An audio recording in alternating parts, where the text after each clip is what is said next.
mon parcours artistique. Bah, il a commencé dans les années 50. Ça s'appelait l'École française d'abstraction lyrique.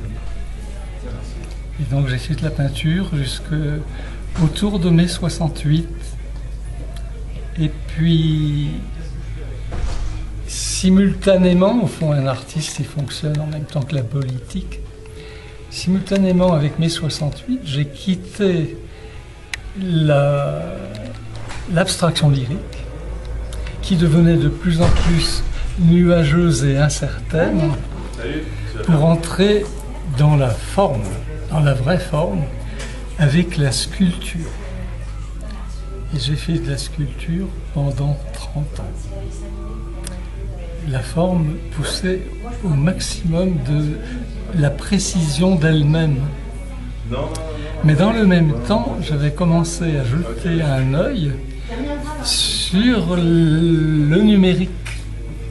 Et je vous ai dit tout à l'heure, mes premières enquêtes au centre américain, dans les années 80, j'ai vu à peu près ce qui se faisait de plus avant-garde dans la technique numérique.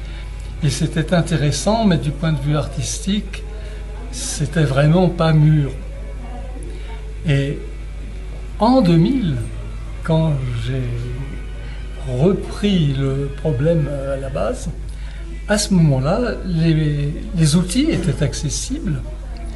Et j'ai donc progressivement quitté la sculpture pour entrer dans le numérique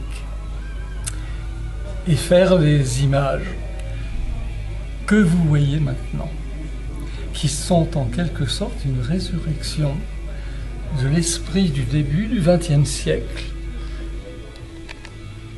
L'impressionnisme et tous les dérivés, le cubisme et toute cette période-là. Donc, j'ai repris cet esprit-là, l'étude du motif, comme disait Cézanne, avec le nouvel outil et le respect de ce fameux motif.